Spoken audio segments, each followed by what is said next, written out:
To Dynamic Earth's underground tour. I do want to let you know that the tour is an hour long. So if you guys need to go to the washroom, I highly recommend for you guys to go now. Does anybody need to go? Washroom? No? Okay, cool. Okay, so let's get started. So Sudbury has a Western mining culture that dates all the way back to the 1880s. This is over 100 years ago we started mining here in Sudbury. We're the top producers of copper, nickel ore in the world. If you go ahead and take a look over here in the center locker, there's 3 different sets of boots. From the 3 different time eras will be seen throughout the tour today. So there's the early 1900s, 1880s, 1950s, and then modern day mining, okay? Now, we are currently standing in the room called the drive. This is where miners start and end their shift. A typical shift nowadays is about 8 to 12 hours long. After spending 8 to 12 hours in a very wet, damp, hot environment, your equipment becomes very wet and damp. If we put that in a normal locker, it'll start to grow mold. So what they do instead is go ahead and use this fun contraption where it's a rope attached to a pulley and a basket, and they're able to hang their equipment onto the basket and lift it all the way up to the top of the roof. The dry is a very warm room, so all that hot air rises to the top, allowing their equipment to dry for their next shift. Once it's dirty enough, they'll go ahead and get it sent to get washed. Okay? Now, you guys come ahead and follow me this way. Safety is number one priority, especially nowadays. So this over here is part of our safety. It is our tag in and out board. It tracks who's in the mine and who's out of the mine at all times, okay? So everyone who works here has a tag. My tag is right here. It has my name and my picture, and it was on the side that said I was out of the mine. I'm gonna go ahead and take my tag and put it on the side that says I'm going in the mine. So if there's any kind of emergencies, my supervisors can come here and know exactly who's underground and know exactly who to communicate with in case of an emergency, which is very important. Now, another part of our safety is actually using our radios. So over here, I have my radio. You guys don't need a radio because you guys are going to be staying with me the whole tour. But this allows us to be able to communicate with everybody underground and everybody on surface. If there's an emergency underground, no one's going to know on surface unless you let them know through the radio, and vice versa. So it's very important that we communicate in that way, okay? Now, last but definitely not least, everyone's going to have to wear a hard hat once we get to the bottom of the chasm, okay? The white ones are for big heads, the blue ones are for small heads, and yes, you will have to wear the hard hat throughout the whole tour, okay? You guys can go ahead and walk on in. This here is our cage at Dynamic Earth. It gets us in and out of the mine. Now, a cage in an active mine would be about half as small as this. Can fit up to 30 people and about half of this. Oh, wow. Goes up and down at 30 kilometers per hour, which causes it to shake a lot. And it's called a cage because it's literally a metal box. Okay? We don't want to torture you guys, so we're actually going to put you guys into this one, and we're going to watch a show on our way down. So the show that we're going to watch through these beautiful big windows, which you typically wouldn't have in a cage, once the door closes. This show here is going to be showing us the 3 different time eras, like I said, that we'll see throughout the tour, okay? We're going to go down real slow. Like I said, if this was an active mine with a real cage, the cage would move approximately 30 kilometers per hour.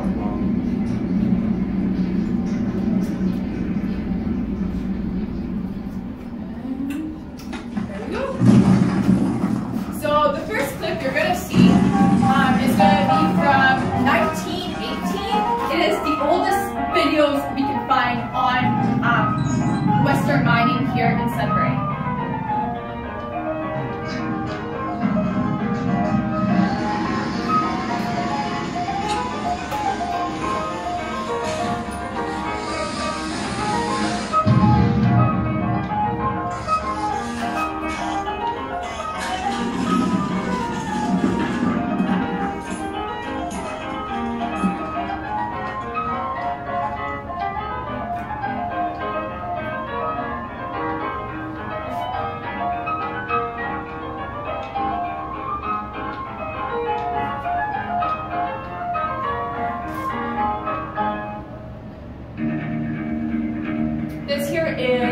Mid-century mining, so this is the 1950s, okay? So approximately 75 years ago.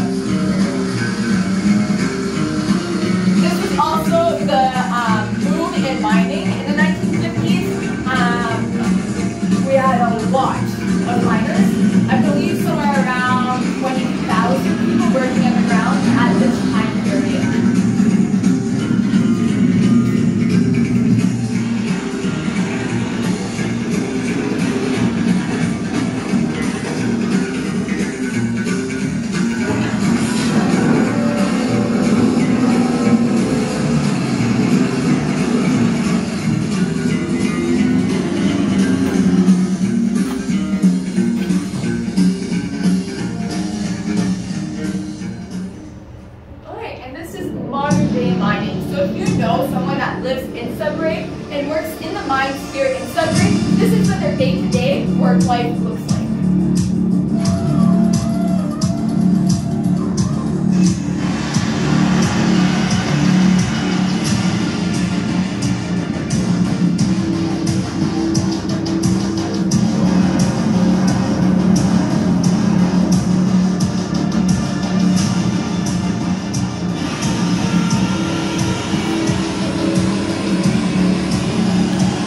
Dostać oczopląsu, bo są 3 ekrany, tak 3D.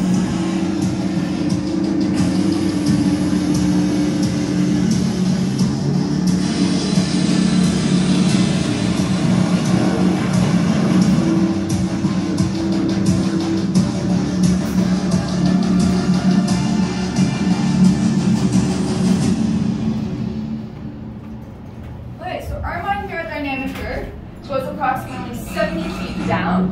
Our biggest mine in Sudbury is created mine at 2.8 kilometers deep, so more than 80,000 feet. Okay, so being 70 feet underground is nothing compared to over 8,000 feet underground. Okay, let's come ahead and follow me.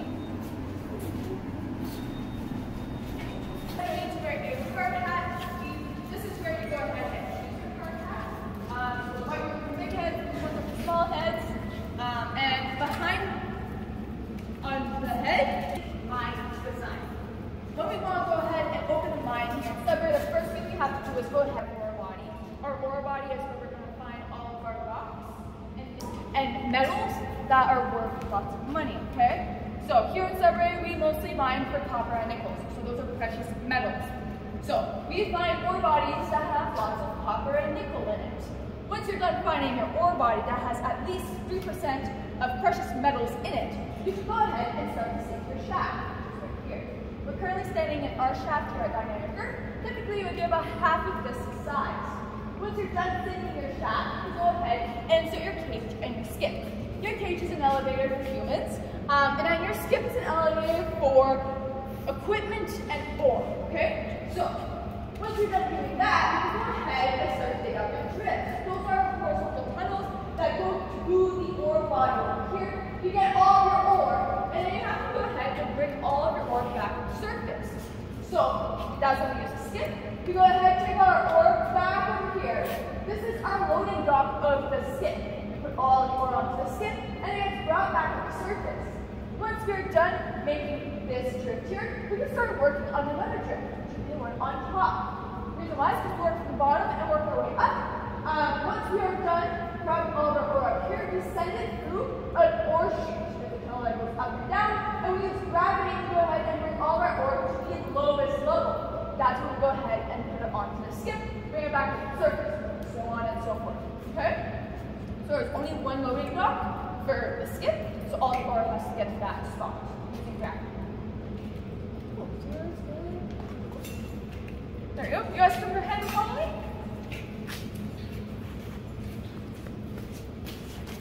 Our airlock here separates the good air from the building and the good air from the mine. Some of our mines here in Sudbury are over 100 years old, which means there are certain drifts that are no longer active. Those drifts that are no longer active, we are not filtering the air in those areas because there's nobody there. There shouldn't be anyone there. So what we do is we go ahead and close the doors and we leave it be and focus on filtering the air that's actually going to be used. If we took all the drifts, active and inactive, here in Sudbury, and put them one behind the other, they go from Sudbury all the way to Vancouver. That is how much air we have to go ahead and filter if we don't use the airlocks. Now, if we use the airlocks, it is significantly less because only certain parts of the mines are actually active. Okay?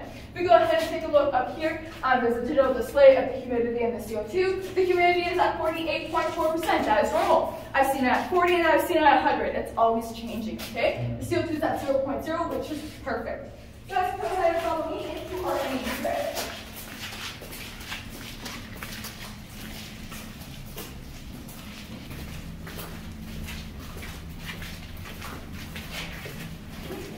Over here we have ourselves 1 ton of ore, okay? Now, do you guys remember how earlier I said we need at least 3% of precious metals within your ore body in order to make a profit? To go ahead and check that, we take our 1 ton of ore, we send it through the refinery process, and if you get 1 fistful of valuable metals from your 1 ton of ore, that means your ore body has at least 3% of valuable metals within it. So you're going to make good money, okay? If you go ahead and take a look up here, there are pipes and lines for electricity. This is something that we didn't have all the way back in the 1880s, okay? So this is something that we use nowadays. Are you guys ready to do some time traveling? Yeah, time traveling. All right. You guys can do it for me?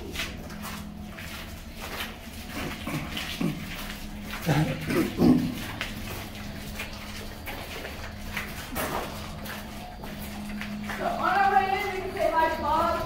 Hi, Bob. Hello, Bob. Not a real guy, but still cool. Relax.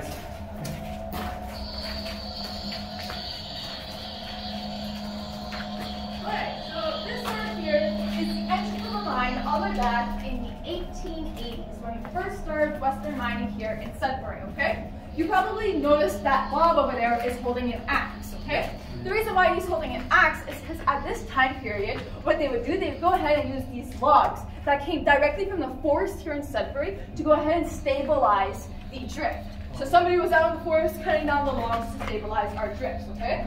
Now, the only downside about this is that I created, like this wood would rot really, really fast because it would be very wet and damp underground. So we had to replace it often, okay?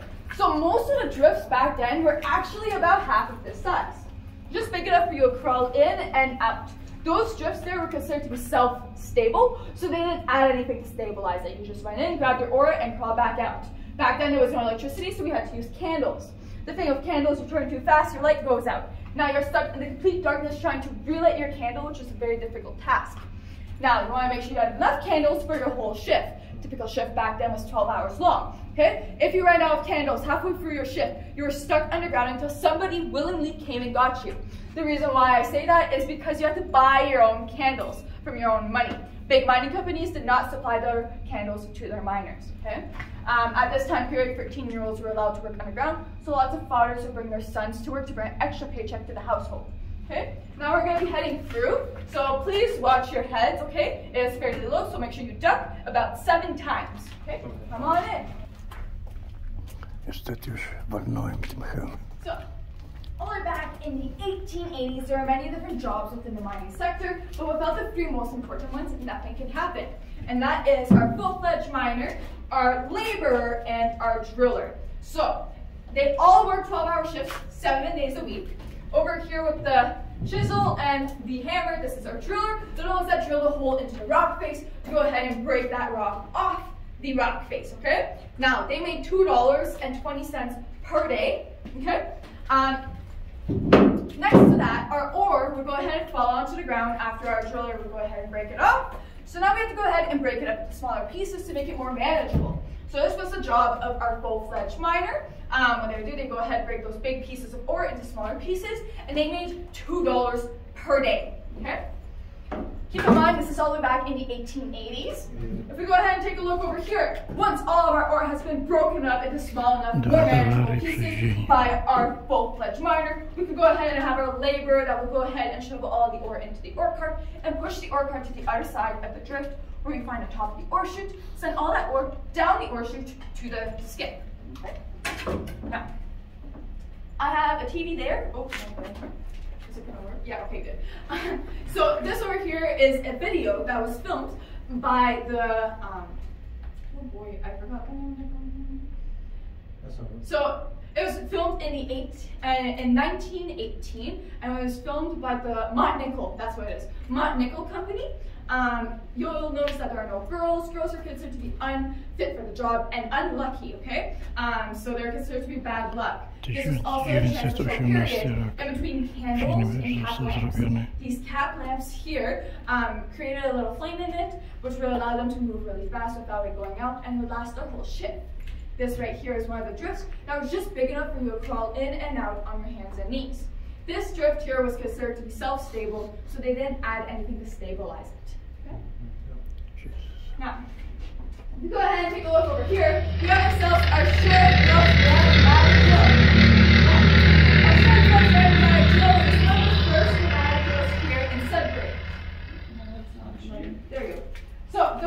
works, there's compressed air that goes through the yellow hose, and the miner would be standing in the back, and there's a handle over here, and the miner would go ahead and twist that handle with that compressed air, and it would start to chisel its way into the rock face, creating a hole we can fill with explosives, okay? Now, the only downside about the Sure Brook Ram pneumatic drill is that it created a lot of dust. This dust is very dangerous to inhale. It can give you lots of lung issues and just general health issues later on in your years. So you did not want to inhale it whatsoever. The other thing too is the end of the drill bit itself got really hot. So to bring down that heat, we had a miner all day long standing at the end of the drill bit, pouring buckets of water at the end of the drill bit to bring down the dust and bring down the heat of the drill bit itself, okay? Now, over here, I have myself another video, because they're playing the exact same videos. Once again, built by the Mott Nickel Company all the way back in 1918. And it's two miners putting together that drill. This is our miner putting water at the end of the drill bit to bring down that dust. Explosives were finally a thing, so this is our miners inserting the explosives into the rock face. And then casually walking away. And then kaboom! Just one moment. Abbott Rose appointment in the 1880s.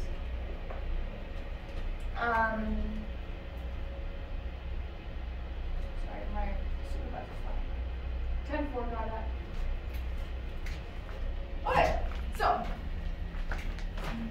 once you're done, go ahead, drill all that ore. It will go ahead, break off as you saw in the video, and then our laborers go ahead and put it into the ore cart and push it all the way to the other side of the drift, sending it all down the ore chute, okay? From there, we find the skip and then send it back up to surface, okay? Now we're going to do a bit more time traveling, and we're going to head on over to the 1950s. So this is approximately 70 years from this time era into the future, okay? So you guys come ahead, follow me. Please watch your heads once again if you're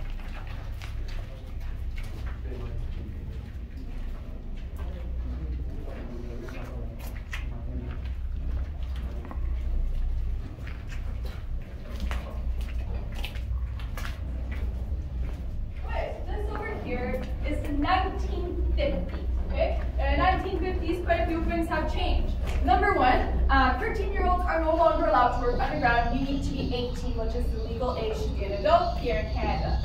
The other thing too is now there's electricity underground. It's only throughout the main drifts, not throughout the whole mine, and they're called jar lamps. It's very difficult to get electricity underground, and that's why till this day, 2025, we don't have electricity throughout the whole mine, only throughout the main drifts, okay? But it started all the way back in the 50s, which is pretty cool.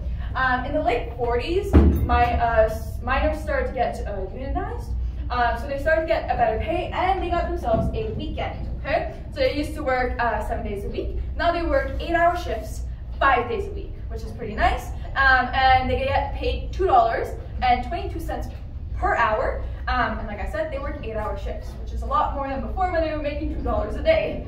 Okay? Back then, it was the boom years here in Sudbury. Like I said earlier, there was about 20,000 people working underground at this time period. Not all at the same time, but they were all hired to work underground. Okay?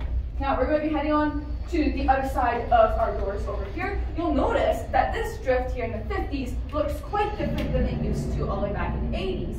Now, well, the 1980s, the 1880s, my bad. In the 1880s, these ones here in the 1950s are actually made out of square cut timbers. These square cut timbers are coated with a rot resistancy substance, which allows them to last a lot longer than they used to. You'll notice there are two big staples. Those big staples there are called timber dogs, and they help reinforce the structure, okay? Now we're going to be heading through to the other side, and we're going to see some of our machinery that we used to use back then, okay?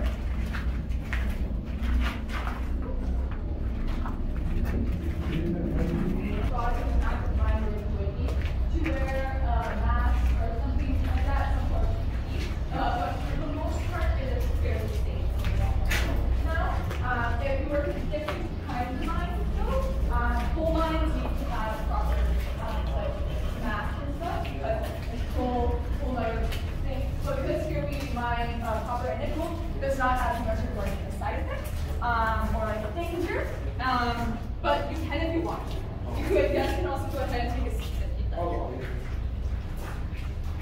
Okay, so this over here are some of the tools that we started using all the way back in the 1950s. We go ahead and take a look over here. We have ourselves two drills. These two drills here were using workhorses.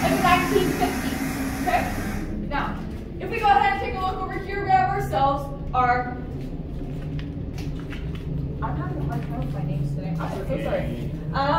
We have ourselves our. I know it in French. Does that help? In Palfiters, so Becky. It'll come back to me once I go out over there. Of course it is. Anyhow, so this guy over here was extremely popular because it could go side to side, up and down, on angles, you name it, it could do it. The only angle it cannot do are ceilings, and that's why over here we have our stoper. This is the jack leg. That's the name, I know I would remember it. This over here is our jack leg, okay? And like I said, it's very versatile. The only one it can't do, the only angle, is the ceiling, and that's why over here we have ourselves our stoper, and our stoper can only do ceilings, okay? You'll notice that there are two hoses attached to both of these drills here. One hose is used for compressed air, and the other hose is used for water. Before we used to have a miner pouring buckets of water at the end of the drill bit all day long. We no longer need that miner to do that, which is pretty cool, okay? Now, after we are done blasting, we have to go ahead and get all that ore to our ore chute. So we have two ways of doing this, okay? So this over here is our mucker. This machine here was used for a drift that has already been set up, okay? So a drift that's already been there for years. We go ahead, insert these tracks, and then it goes all the way to the rock face, picks up all the ore, throws it over top itself, filling up the ore cart, and then we send it to the other side of the drift. This took over the job of the laborers, okay? Now, our laborers would go ahead and stand here with their controls in front of them, and like I said, it would go ahead and pick it up, throw it over top itself. So the laborers themselves had to be extremely careful that they did not get hit in the head by a rock, okay? We use this through long distances, but let's say we are starting out a new drift, okay? We are not going to be able to insert the mucker, so what we're going to use instead is called the slusher. Now, the slusher is, like I said, used for short distances. So when you are starting out a new drift, you go ahead and up this guy, okay?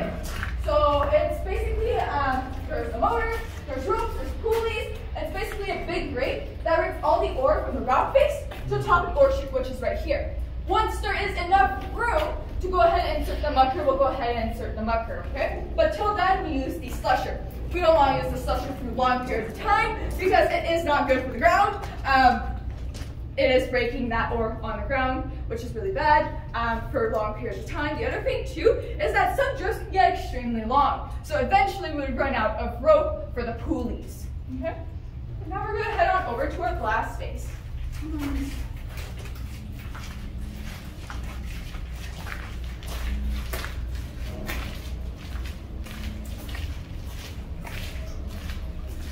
Has the top, the center, and the bottom. Now, the center is actually called the cut. It is the first part to go ahead and blast when we do the blast. Milliseconds after the center, which is the cut, explodes, the top will go off. The top doesn't have a special name. So the cut and the top have now fallen to the bottom, and they're all stuck and jammed in there. So the last part to go off is going to be the bottom ones, which are called our lifters, because they help lift and basically launch everything out. So it's nice and spread out for our slusher and our mucker when it's ready to go ahead and take all that ore to the top of the ore chute. We have one hole left to fill together as a group. So we'll go ahead and do that. The first thing you want to do is go ahead and insert your cushion.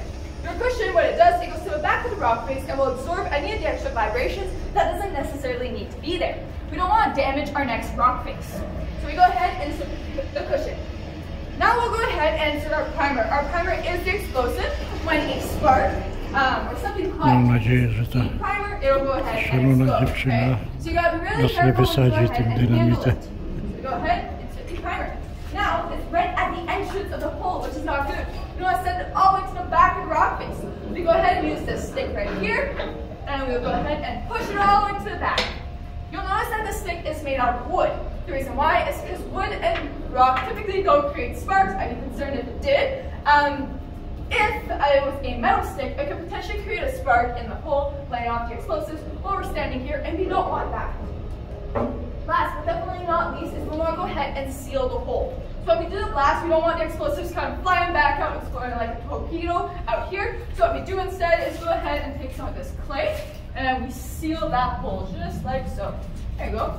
So now we're ready to do our blast. Do you guys think there was proper ear protection all the way back in the 1950s? No. Good job. So, how they would block their ears back then, they would go ahead, have their explosives all set up, and they would run away, and then they'd hit a button, and they would go ahead and plug their ears. They would grab onto their hard hats for dear life, inserting their thumbs into their ears. And that's how they blocked their ears back then, okay? Now, I'm going to send you guys over to a wooden platform. When you see me turn the corner, that means you guys can go ahead and block your ears because the blast is going to go off. Okay? So you can go ahead. As long as you're standing on that wooden platform, you'll be good. Is there any sensibility to the flashing lights? No? All right, you guys go ahead and stand on the platform. When I turn the corner, that means the blast is going to go off.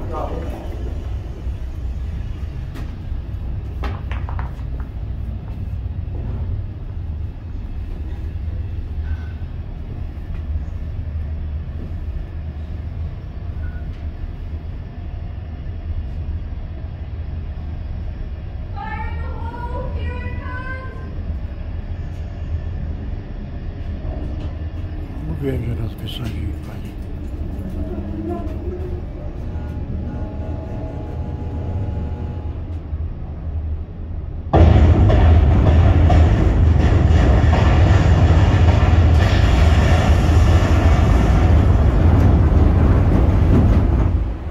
And that's what blast could potentially look like all the way back in the 1950s. We can't go back there for another 20 minutes in case some of the explosives didn't go off, okay? Now we're going to do more time traveling and we're going to head on over to the 2000s, which is modern day mining, okay? So this is 50 years into the future. Come on and follow me. No, wciąż żyje. Wciąż żyje, kochani. Pani nas jednak nie wysadziła. To było 1950, a tutaj wracamy do 2000, jak to się robili. Dużo się chyba nie zmieniło.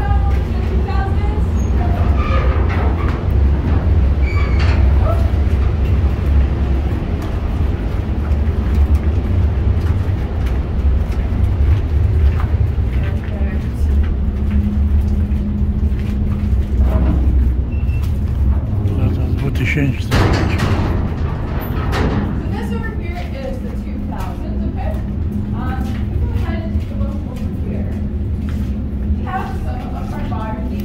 Trochę się zmieniło. So, our mind here at Dynamic Earth is quite small compared to an active mind. An active mind would be about 3, 4, maybe even 5 times bigger than this. Okay? The way we stabilize our minds nowadays, and this started in the 60s, we go ahead and take this mesh, put it over top of the exposing rocks, and we take these big bolts and we put it through the exposing rocks, and that's how we go ahead and stabilize our tricks. Okay?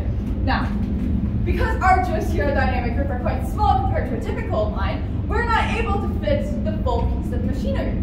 This over here is our jumbo. Now, our jumbo is called, no, my bad, this is our Simba. I'm so off today apparently, okay? This is our Simba. The reason why it's called Simba is because the angle it drills on. Have you ever watched The Lion King? Yeah, like, So like Simba, when they show Simba to the road, it's on the same angle. And that's why it's called the Simba. And this over here is the drill bit of the Simba. This here is its drill bit size in like life form, but actually how big it is, like the drill bit itself. So if this is this, you can only imagine how big the rest of the machine is. It's humongous. Same ideal over here. This one's our jumbo. And I promise you I'm right on that one. So this one's our jumbo. Once again, jumbos are too big to fit here at Dynamic Earth. So we go ahead and show you guys the drill bit. The cool thing about the jumbo, it can have up to 4 arms and drill up to 8 school buses deep, which is pretty fun. Do you guys smell like cotton candy smell? Yeah. Yeah? So that's actually a warning system telling us to head on over to the refuge station. It's a practice. Follow me.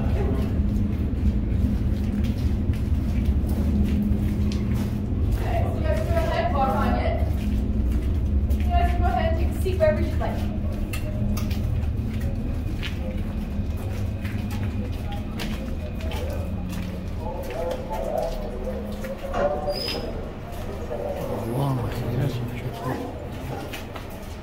There, right? This felt nice. If we were in an active mine with a real emergency, we would not smell candy, we would smell something called ethyl mercaptan, okay? It smells like rotten eggs, You guys want to smell it? Yeah? Okay, it smells kind of gross, but it's a smell that's definitely going to catch your attention if there's an emergency, right? Imagine being in the middle of working and smelling that. You're going to notice that more than you would notice cotton candy or like any other smells, right? You'd be like, oh, that smells terrible. You notice. That's why I'm going to go ahead and use this smell. Yeah. This smell is also already linked to danger for a lot of people because they actually use this smell in propane. So propane and natural gas naturally don't have smells to it. So they add this smell in order to be able to detect if it's leaking, right? So people are like, oh, it smells like propane. It smells like ethyl mercaptan, right? And that's the same smell they use underground. Now, if they smell that, the first thing they have to do is go ahead and head on over to the refuge station. They go ahead and make sure everyone's here. Once everyone's here, we go ahead and close the door, and we take some clay and put it on the edge of the door. The reason why we put clay on the edge of the door is because we don't want any of the air on the other side to seep into the refuge station. If there's a fire, we don't want that smoke coming in. If there's a gas leak, we don't want that gas coming in, so on and so forth. We go ahead and close the door, even if it's not a fire or a gas leak, we don't know what the emergency can be. So we're just going to go ahead and take that clay and put it on the edge of the door. Okay? Now, you can't leave the refuge station until you get your all clear from somebody on the other side, typically a supervisor. They'll let you know, hey, it's safe to come out. You guys come out and whatever, go back home, so on and so forth. Okay? Refuge stations are typically able to hold a certain amount of people for approximately 3 days with food and water too, which is awesome. The reason why we use our sense of smell to know if there's an emergency underground is because our other senses are not so great. So what I mean by that is that, let's say we use sound alarms. Not many people are going to hear them because everybody has proper ear protection, especially if you're working with a piece of equipment. So are you going to hear the sound alarms? No, you're not going to hear them. Some people are like, what about flashing lights? That doesn't work either because if you're not looking at the flashing light, you might not notice. Also, because there isn't electricity throughout the whole mine. So there's certain parts of the mines that wouldn't be safe because you wouldn't know if there was an emergency. What we do have, especially if people are in an area, is air ventilation, right? We need that air ventilation for equipment and humans. So when there's an emergency, we take this smell, put it through the air ventilation system, and everyone's going to know that there's an emergency within a reasonable amount of time, okay? Now, when there's no emergency, this is simply just the lunchroom. So this is where they come, eat their lunches, get to know their coworkers, which is pretty fun. We go ahead and take a look over here. This is Canada's deepest underground mailbox, and yes, it does actually work. So if you guys brought any mail, you could have mailed it, okay? Which is pretty fun, okay? Now we're going to head on over to our next section, and we're going to talk about the machines that we use nowadays, okay? So you guys can turn the corner. We're over here. You should see a few different things. Okay. Here.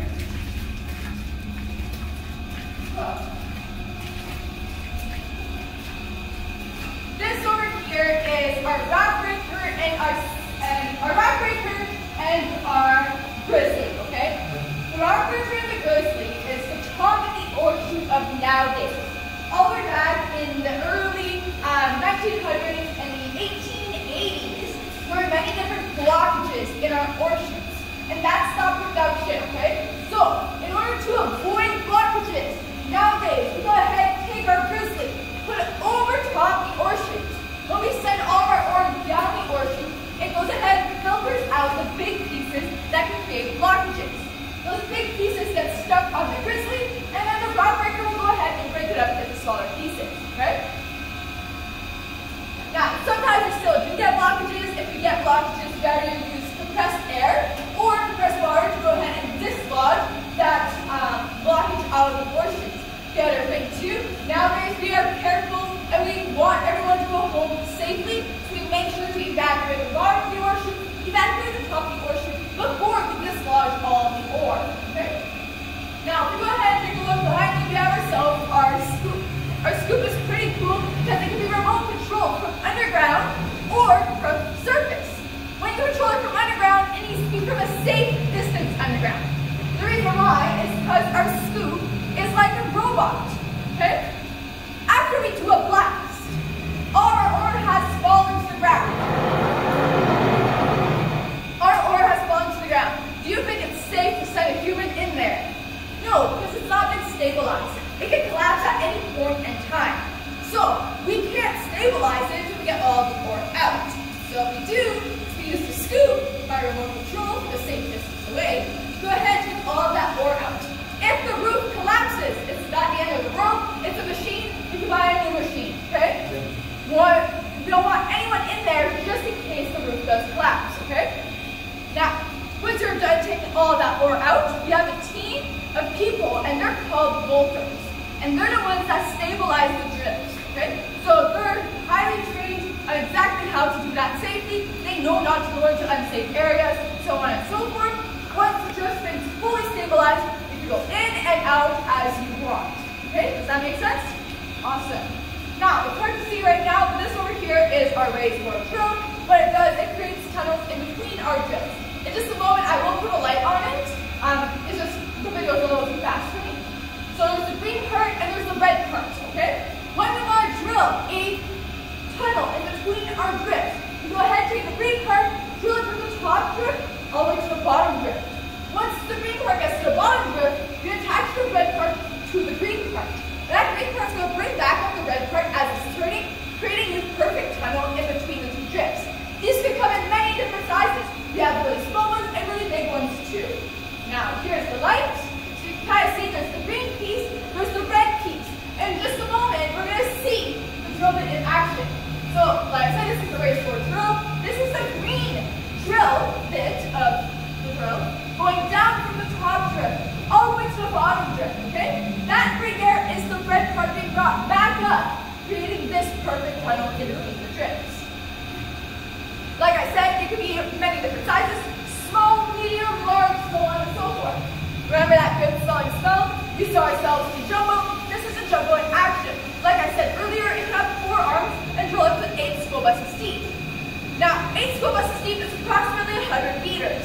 So when we drill 100 meters at a time, we are able to blast 100 meters at a time, which is a lot more than only back in the 50s when we used to do about 2 meters at a time. And before the 50s, it was like a foot if you were lucky. Okay? Awesome. Is there any questions? Let's say again? Is there any questions? No. If there's no questions, we're going to head back up onto surface. Perfect.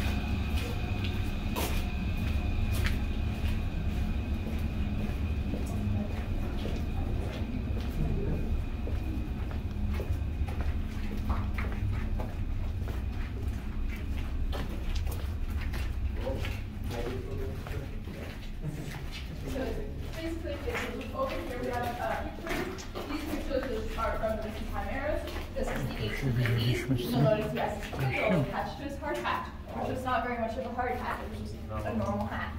If you come over here, this over here is the 1950s, much better of a hard hat. This was just after the World Wars, I believe. So their hard hats are actually military hats.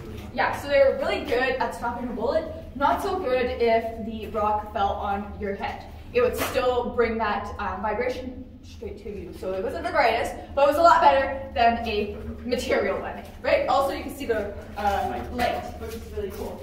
Now, over here is our modern day hard hat. You guys are all wearing one right now. You'll notice that there's actually a gap in between your head itself and the actual helmet. The reason why is because that's the part that will absorb the shock if you accidentally hit your head, which allows it to be a lot safer. Whereas, like I said before, it used to be directly onto your head, and that's not very good because it's just bringing that shock straight to your brain. So this, because there's that gap, absorbs the shock. Really fast. Numer 6, numer 6. Jesteśmy już na 24. And that's just a picture of miners. I don't know what to say about that one.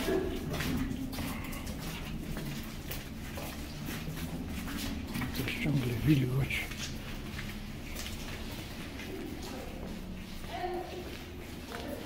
Trzeba uważać, żeby się nie wypierniczyć.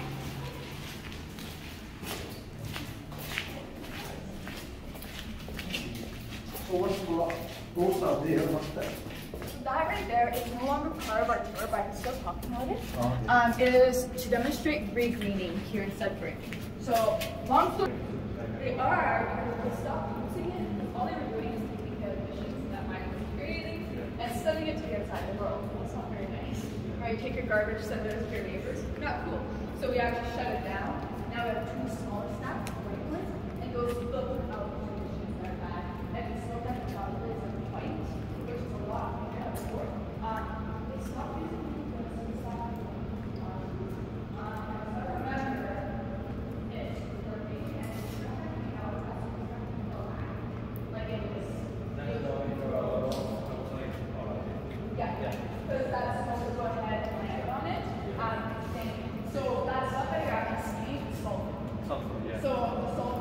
Byliśmy tylko 21 metrów, a tu jest do 8000 feet. Schodzili górnicy. 8000 feet, czyli to jest jakieś na 3. Podzielone na 3.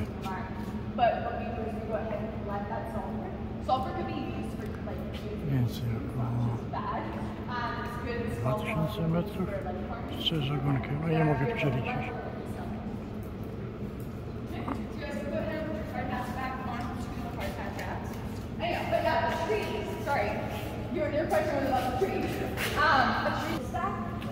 Oddajemy kaski. Underground greenhouses because the trees, they weren't surviving the first winters. You plant their seeds, they grow, they didn't survive. Some of them died. Some of them did survive, but most of them died. That's useless, right? So during fall and winter, they go ahead and plant the seeds underground. They go ahead and put the proper UV light. It's very humid down there. You just have to water them if needed, and they would grow. And then during spring and summer for next year, you can go ahead and plant them, and they'll typically actually survive the next winter, right? So you're not just planting thousands of trees and only having few of them live, right? So this is artificial one. So that is just the water from outside. So naturally, when you have a hole in the ground, the water wants to fill it up. No, the world, well, the earth itself wants to fill it up. So the deeper you go, the more water there is underground actually. So nowadays our mines have these big pumps that pump the water out, okay? And if one of those pumps break, a drift can be filled with water within a day or two. So you gotta make sure those pumps are constantly working. Like I said, it's just Mother Nature trying to fill the holes. We don't like holes. These ones naturally. Yeah. So this year we blasted this out in like the 2000-ish, 2002.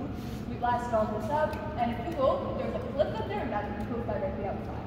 But it's not open pit because with our ceiling for profit, we don't want anyone to fall.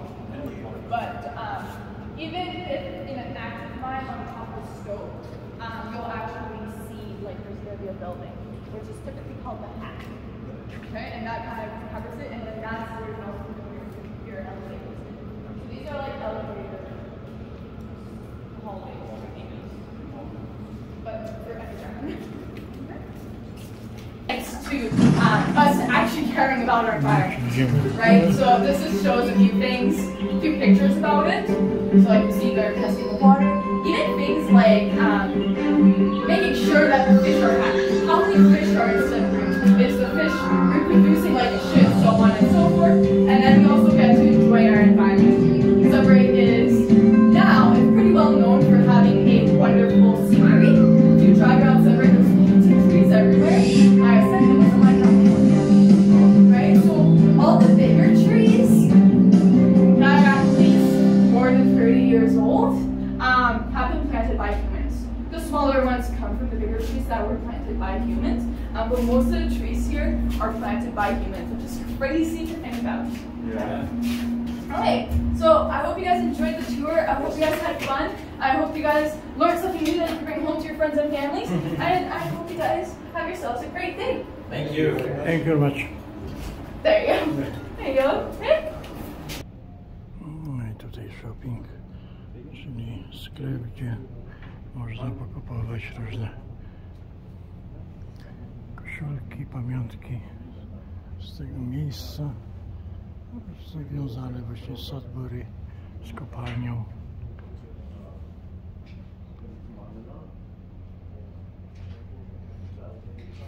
No, ale ja mam zawsze zawsze niezmiennie Raptors. Noszę koszulkę i nie będę na razie zmieniał. Yes, with the big stack and the big nickel. There you go. Do you have more? Those are the ones I have there in Sudbury.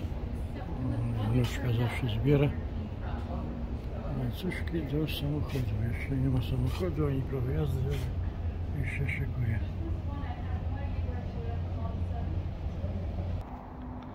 A więc, kochani, wyszedłem na zewnątrz z podziemi, wylazłem do góry, także no zachęcam, fajna impreza, nie impreza w zasadzie, fajny event, te wydarzenia. Nigdy nie byłem w kopalni, byłem na Śląsku, Górnym Śląsku, Dolnym Śląsku, ale nigdy nie byłem w kopalni. A tutaj kopalnia minerałów, także to tak wygląda. Przepraszam, nie mogę tłumaczyć, to jest raz, po drugie to by było w ogóle zakłócało. Może coś znajdę, żeby to przetłumaczyć, co pani tam nawijała dla nas, ta miła pani przewodniczka, także pan mi coś wskazuje. Tu pan mnie zaczepił, że tutaj już jest rampa, jest zamknięta, gdzie poprzednio szedłem, ale ja mówię, to już byłem 2 godziny wcześniej, nawet 3 prawie. Także, kochani, no niestety, jeszcze wracając do meritum, że no zachęcam do odwiedzenia tego muzeum, jeżeli będziecie w Kanadzie, warto. Tutaj te solary, wszystkie te płytki, które dają energię. Ja jestem za tym absolutnie.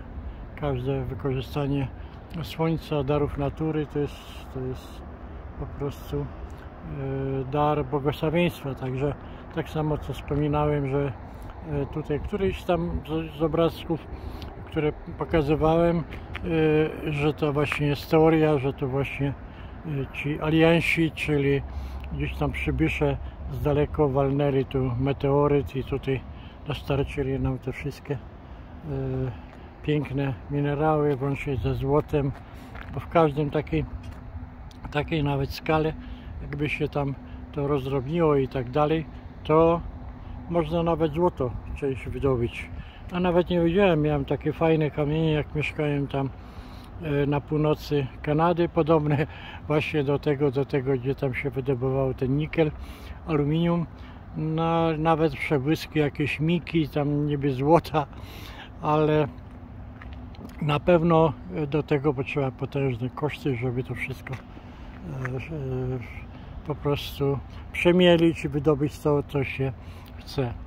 Także no z tym tłumaczeniem, no proszę Państwa, może mi się uda coś zrobić, bo tam jest jednak, pani bardzo szybko mówiła i niektóre dla mnie tak samo były też niezrozumiałe. Muszę sobie jeszcze raz to otworzyć i wysłuchać, żeby dokładnie to zrozumieć, o czym pani mówiła. Ja zresztą skupiałem się bardziej na filmowaniu, żeby większość szczegółów takich, których by uciekły uwadze, gdybym się skupił tylko na to, co pani tam mówiła, przedstawiała, to po prostu by mi uciekło na kamerze.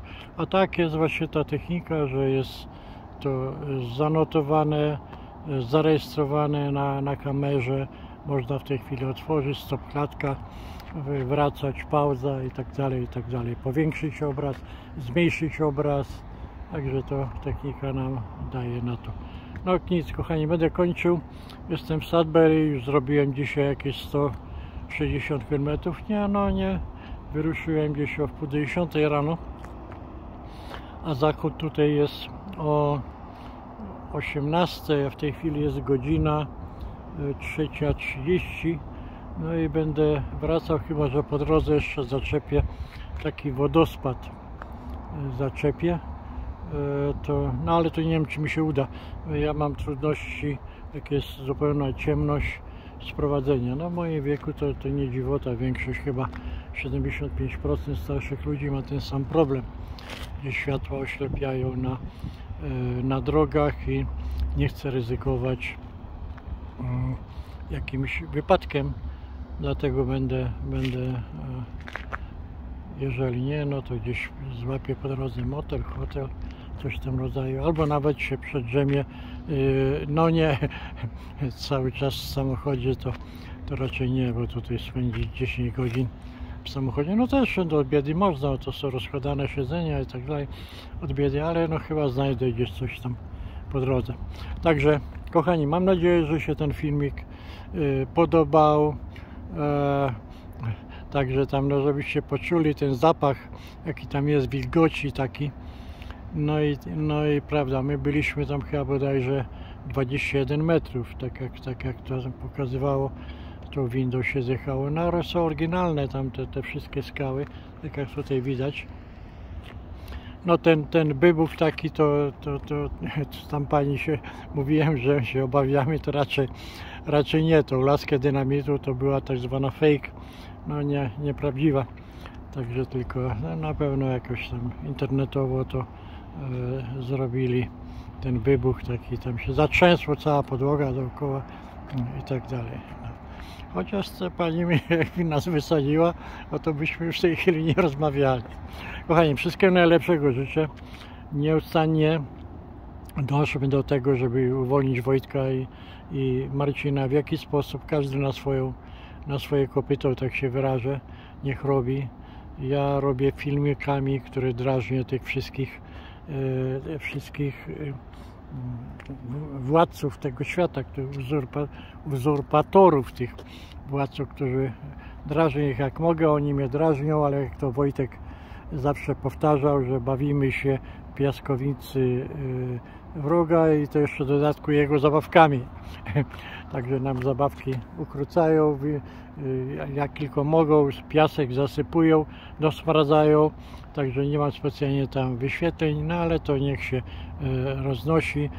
Taki jest program, kanał Chris Arctic Night, czyli rycerz północy.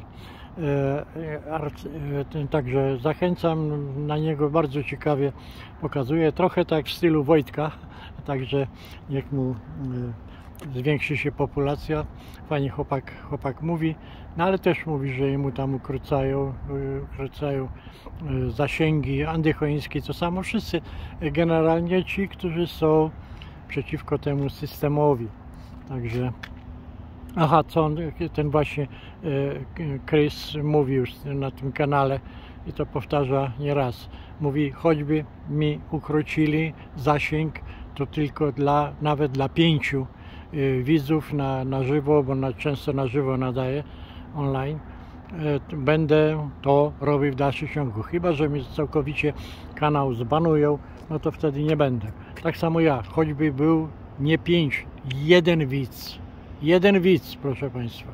A na pewno będzie, bo mam takiego zawziętego, który zawsze który ogląda, no powiem, wnuk.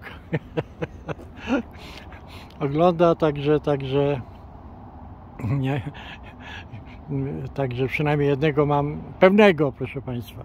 A kto tam inny ogląda, to dobrze. Każdy musi robić swoje, żeby tych łotrów, tych bandziorów, którzy chcą doprowadzić do naszej śmierci, do niszczenia Polaków, do wreszczenia nie tylko Polaków, większość ludzi, jak to no, mówi ten złoty bilion, tak jak mówił Wojtek.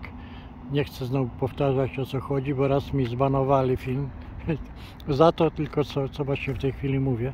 Także proszę się domyśleć. 1 bilion, gold bilion zostanie. Także reszta jako słudzy tych uzurpatorów, władców tego świata. Kochani, już koniec ględzenia. Zdrowia i pomyślności, wolności przede wszystkim życzę moim kamratom, moim rodakom w Polsce, no nie tylko za granicą, również, bo cała masa Polonii to również Polacy. Dzisiaj też spotkałem 2 tutaj przypadkowo Polaków. Wszystkiego najlepszego, zdrowia, jeszcze raz zdrowia, no i spokojności. Czołem wielkiej, niepodległej, narodowej Polsce. Czołem.